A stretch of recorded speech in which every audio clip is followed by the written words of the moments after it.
Hello guys, last episode में हमने देखा था जाओफेन ने बियाओ के पास रुकने का डिसीजन लिया था। पहले तो गोश्किंग उसे ऐसा करने से रोकते हैं, लेकिन बाद में वो भी जाओफेन की जिद के सामने हार मान लेते हैं। इधर सभी गुड फैक्शन के डिसाइपर लू, ली, जिंगयू, शाओविचाई, फाजियांग, फाशेन, येनहोंग ये सभी अभी के लिए सरपेंट वैली पहुंच गए थे। सरपेंट वैली के नज़ारे को देखकर सभी की आंखें खुली की खुली रह गई थी, क्योंकि चारों तरफ उन्हें इविल सेक्ट के डिसाइपल्स की लाशें दिख रही थी। किसी ने भी उम्मीद नहीं की थी इविल बीस्ट गॉड के साथ हुई फाइट में इविल फैक्शंस का इतना बुरा हाल हुआ होगा। वो लोग सरपेंट वैली में आगे बढ़ते रहते हैं और अंत में वेंडू क्लैन के पास पहुंच जाते हैं। वो लोग जल्दी से वेंडू क्लैन के अंदर एंटर करते हैं। अब आगे वेंडू क्लैन के अंदर एंटर करते ही उन्हें एंट्रेंस पर कई सारे डिसाइपल्स की लाशें दिखने लगती हैं, जो आधी चबाई हुई थी। उन्हीं डिसाइपल्स के पास अलग अलग तरह के डेमनिक बीस्ट पड़े हुए थे, वो भी मरे हुए थे, यानी कि वो भी उनकी डेड बॉडीज ही थी। सभी की नज़र उनसे कुछ दूरी पर पड़ती है। वहाँ पर 4 से 5 बहुत ही बड़े बड़े डेमनिक बीस्ट मौजूद थे, जो देखने में नॉर्मल डेमनिक बीस्ट के किंग लग रहे थे।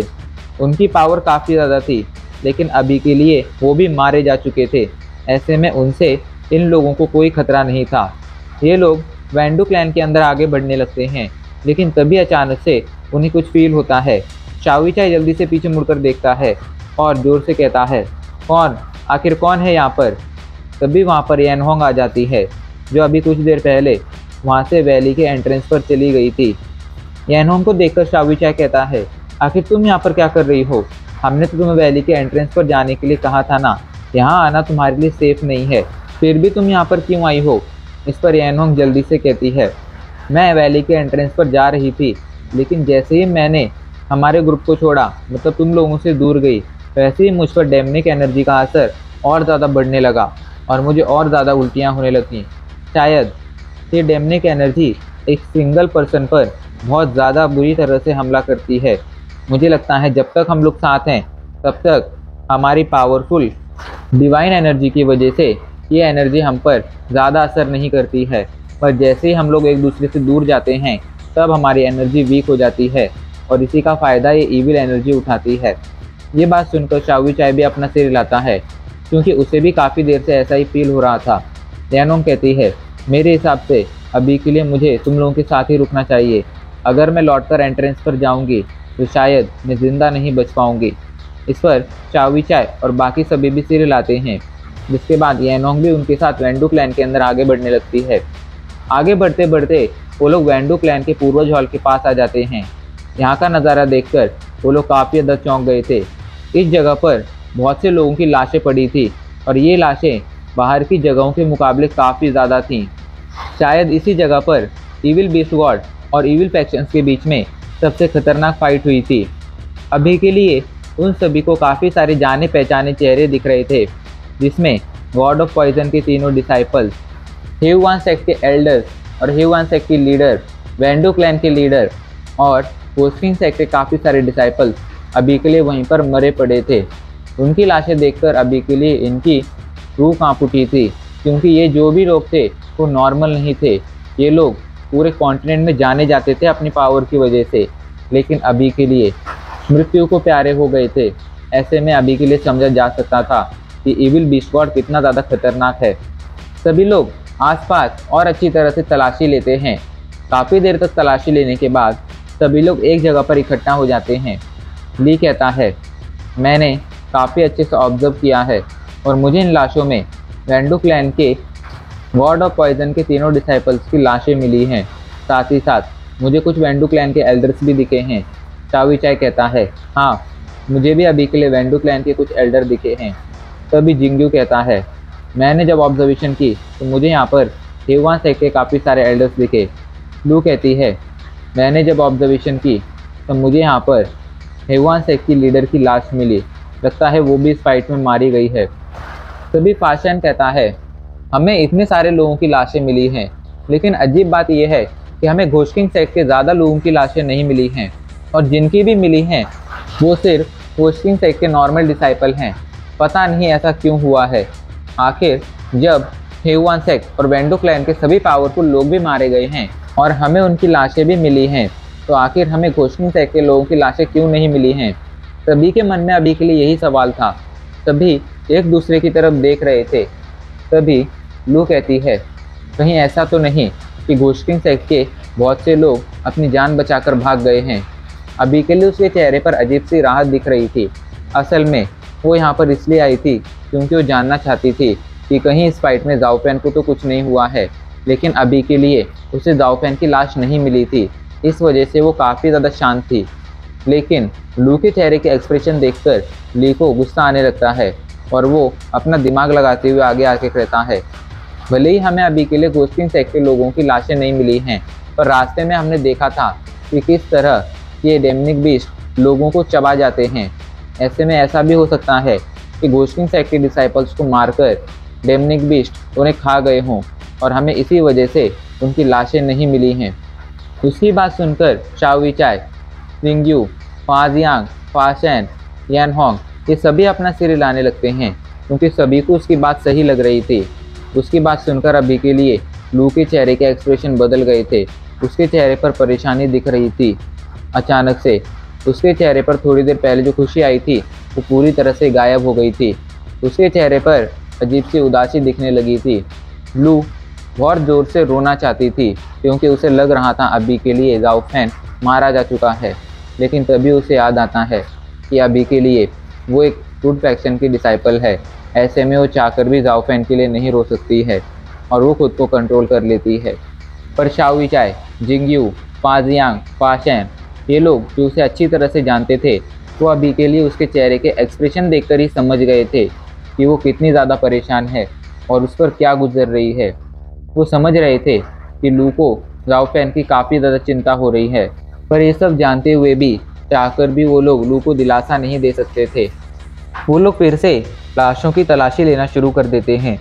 अभी के लिए लू तेज़ी से बहुत ज़्यादा परेशान होकर जाओ फैन की लाश को ढूंढ रही थी क्योंकि उसे चिंता थी कि कहीं इस फाइट में जाओ फैन मारा ना गया हो। वो लोग काफ़ी देर तक लाशों की तलाशी लेते हैं लेकिन उन्हें कुछ खास नहीं मिलता है और लू को भी जाओ फैन की बॉडी नहीं मिलती है। इस बात से अभी के लिए थोड़ी शांत थी, लेकिन उसे इस बात का डर भी था कि कहीं डेमनिक बीस्ट उसे खा ना गए हों। अब सीन चेंज हो जाता है और हमें क्विंगयून सेक्ट के टोंगटियान पीक के क्रिस्टल हॉल का सीन दिखाया जाता है। हॉल में अभी के लिए ग्रैंड मास्टर, पेंगजियान वैली के मास्टर और पुहोंग मास्टर ये तीनों लीडर सीट पर बैठे हुए थे। उनके सामने ही अभी के लिए चाओ विचाई, लू, ली, फाजियांग, फाशेन, यानहोंग और जिंगयू खड़े हुए थे। ग्रैंड मास्टर चौंक के कहते हैं, क्या तुम सच कह रहे हो? इविल बीस्ट गॉड के साथ हुई फाइट में तीनों इविल फैक्शंस पूरी तरह से खत्म हो गए हैं? इस पर चाओ विचाई हाँ में सिर हिलाते हुए कहता है, हाँ, तलाशी लेते हुए इंफॉर्मेशन इकट्ठा करने के लिए हम सरपेंट वैली पहुंच गए थे। वहां जाकर हमने देखा कि हेयुआन सेक्ट और Wendu clan, ghost king sect इन तीनों सेक्ट्स ने एक साथ इविल बीस्ट गॉड से फाइट की थी। उस फाइट में उन लोगों के बीच एक खतरनाक बैटल हुई थी। जब वहां जाकर हमने तलाशी ली तो वहां पर हमें हेयुआन सेक्ट, वेंडू क्लैन इन दोनों सेक्ट के काफ़ी पावरफुल एल्डर्स की लाशें मिली हैं। ऐसा लग रहा है कि ये दोनों सेक्ट लगभग पूरी तरह से तबाह हो गए हैं क्योंकि उन लाशों में हमें वेंडू क्लैन के लीडर की लाश और हेयुआन सेक्ट के लीडर की लाश भी मिली थी। पर काफ़ी ढूंढने के बाद भी हमें घोस्ट किंग सेक्ट के एल्डर्स की लाशें नहीं मिली, यहाँ तक कि हमें घोस्ट किंग की लाश भी नहीं मिली। पर जहाँ तक हमें लगता है कि उस फाइट में घोस्ट किंग और घोस्ट किंग सेक्ट के एल्डर्स को मारने के बाद डेमनिक बीस्ट उन्हें खा गए होंगे, इस वजह से हमें उनकी लाशें नहीं मिली। वरना उस फाइट में घोस्ट किंग सेक्ट के किसी के बचने का भी कोई चांस नहीं था। वो फाइट हद से ज़्यादा खतरनाक थी। अभी के लिए उस फाइट के बारे में सुनकर हॉल में मौजूद सभी लोग काफ़ी ज़्यादा परेशान हो गए थे। हॉल में आपस में बातें होने लगी थी, सभी लोग अपनी परेशानी जता रहे थे। इधर ग्रैंड मास्टर, पेंगजियान वैली के मास्टर और पुहोंग मास्टर ने आपस में डिस्कशन करना भी शुरू कर दिया था। इविल फैक्शंस और गुड फैक्शंस के बीच में हज़ारों सालों से दुश्मनी चली आ रही थी, लेकिन इस दुश्मनी के बाद भी गुड फैक्शंस चाहकर भी इविल फैक्शंस को पूरी तरह से ख़त्म नहीं कर पाए थे क्योंकि इविल फैक्शंस भी कुछ कम पावरफुल नहीं थे। लेकिन इविल बीस्ट गॉड ने इविल फैक्शंस को एक साथ ख़त्म कर दिया था। इसका मतलब ये था कि ईविल बीस्ट गॉड की पावर बहुत ज़्यादा थी। ईविल फैक्शन की पावर गुड फैक्शन की पावर से कम नहीं थी। ऐसे में अभी के लिए ग्रैंड मास्टर, फैंगजियान वैली के मास्टर और पुहोंग मास्टर को ये चिंता सता रही थी कि अगर उनका सामना ईविल बीस्ट गॉड से हुआ तो वो कैसे उससे फाइट करेंगे। पहले तो उन्हें उम्मीद थी कि वो तीनों जब साथ आ जाएंगे तो आसानी से उसका सामना कर पाएंगे, लेकिन अब ये न्यूज़ मिलने के बाद उन्हें अपनी उम्मीद टूटती हुई दिखाई पड़ रही थी। इन सभी से दूर लू अभी के लिए काफ़ी ज़्यादा परेशान खड़ी थी। उसके मन में अभी भी बस एक ही सवाल गूंज रहा था, क्या उस फाइट में जाओ फैन मारा गया है। भले ही वो काफ़ी ज़्यादा परेशान थी, लेकिन उसने अपने इमोशन कंट्रोल कर रखे थे, इसलिए कोई भी उसके बदलते एक्सप्रेशन को नोटिस नहीं कर पा रहा था। पर शियू मास्टर ने ये सब नोटिस कर लिया था। वो अपने डिसाइपल को अच्छी तरह से जानती थी, इसलिए वो आसानी से उसकी परेशानी देख पा रही थी। वो अभी के लिए सोच में पड़ गई थी कि अपनी डिसाइपल की परेशानी दूर करने के लिए उन्हें क्या करना चाहिए। काफ़ी देर तक डिस्कशन करने के बाद ग्रैंड मास्टर आखिरकार कहते हैं, सभी लोग शांत हो जाइए। उनकी बात सुनकर हॉल में मौजूद सभी लोग शांत हो जाते हैं और ग्रैंड मास्टर की बातों को ध्यान से सुनने लगते हैं। ग्रैंड मास्टर कहते हैं, ईविल फैक्शंस और हमारे गुड फैक्शंस के बीच में हज़ारों सालों से दुश्मनी चलती आई है और अभी के लिए हमें ये पता चला है कि उन लाशों में हमारे सेक्ट के डिसाइपल्स को घोस्ट किंग सेक्ट के लोगों की लाशें नहीं मिली हैं। ऐसे में इसके कुछ चांसेस हैं कि घोस्ट किंग सेक्ट के लोग अभी भी जिंदा हों। दुश्मनी की वजह से मेरे हिसाब से हमें उन्हें ढूंढना चाहिए था, ये पता लगाना चाहिए था कि आखिर वो अभी के लिए कैसी हालत में हैं, ताकि अगर हमें मौका मिलता तो हम उन्हें ख़त्म कर देते। लेकिन जहाँ तक मुझे समझ आ रहा है, उस फाइट में घोस्ट किंग सेक्ट को भी कुछ ज़्यादा फ़ायदा नहीं हुआ होगा, उनमें भी बहुत बड़ा डैमेज आया होगा। इसलिए अभी के लिए घोस्ट किंग सेक्ट हमारे लिए कोई बड़ा मैटर नहीं है। हम अभी के लिए घोस्ट किंग सेक्ट को पूरी तरह से इग्नोर कर हमें अभी के लिए ईविल बीस्ट गॉड की तरफ ध्यान देना चाहिए। ईविल फैक्शंस की पावर हमारे गुड फैक्शंस की पावर जितनी ही थी, लेकिन इसके बावजूद वो ईविल बीस्ट गॉड के सामने नहीं टिक पाए। ऐसे में हमें अभी के लिए अगर ईविल बीस्ट गॉड का सामना कर खुद को ज़िंदा रखना है तो उसके लिए हमें अच्छी प्लानिंग करनी होगी।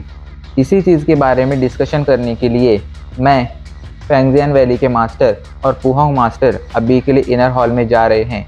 आप सभी लोग क्रिस्टल हॉल से अभी के लिए चले जाइए। जब डिस्कशन करने के बाद हम लौटेंगे तो हमने क्या डिसाइड किया है ये हम आप सभी को बता देंगे। लेकिन जाने से पहले मैं आप सभी को एक बात बता देना चाहता हूँ कि आप लोग सावधान रहिएगा, क्योंकि बहुत जल्द हमारा सामना ईविल बीस्ट गॉड से होने वाला है और अगर उस फाइट में हम लोग थोड़ी सी भी केयरलेस हुए तो उस फाइट में हम लोग मारे जाएंगे। उनकी बात सुनकर सभी लोग क्रिस्टल हॉल से जाने लगते हैं। इधर ग्रैंड मास्टर, फैंगजियान वैली के मास्टर और पुहोंग मास्टर मुड़कर इनर हॉल की तरफ जाने लगते हैं। ग्रैंड मास्टर इनर हॉल के अंदर एंटर करने ही वाले थे, लेकिन तभी कुछ सोचकर वो रुक जाते हैं और पीछे मुड़कर शाओवी चाय से कहते हैं, शाओवी चाय तुम मेरे साथ इनर हॉल के अंदर आओ और हमें इस मैटर के बारे में और डिटेल में बताओ। उसकी बात सुनकर शाओवी चाय जल्दी से सिर हिलाता है और कहता है, ठीक है टीचर। और वो ग्रैंड मास्टर, फैंगजियान वैली के मास्टर और पुहोंग मास्टर के साथ इनर हॉल के अंदर चला जाता है। वहीं जिंगयू, लू, ली, फाजियांग, फाशैन ये सभी लोग हॉल से बाहर आ जाते हैं। अभी के लिए उनमें से किसी को भी कुछ समझ नहीं आ रहा था कि उन्हें क्या करना चाहिए। सभी को बस अभी के लिए पुहोंग मास्टर, ग्रैंड मास्टर और फैंगजियान वैली के मास्टर के डिस्कशन के एंड होने का इंतज़ार था, ताकि उन्हें आगे के इंस्ट्रक्शंस मिल सकें। और अब इसी के साथ हमारा एपिसोड आज यहीं पर ख़त्म हो जाता है।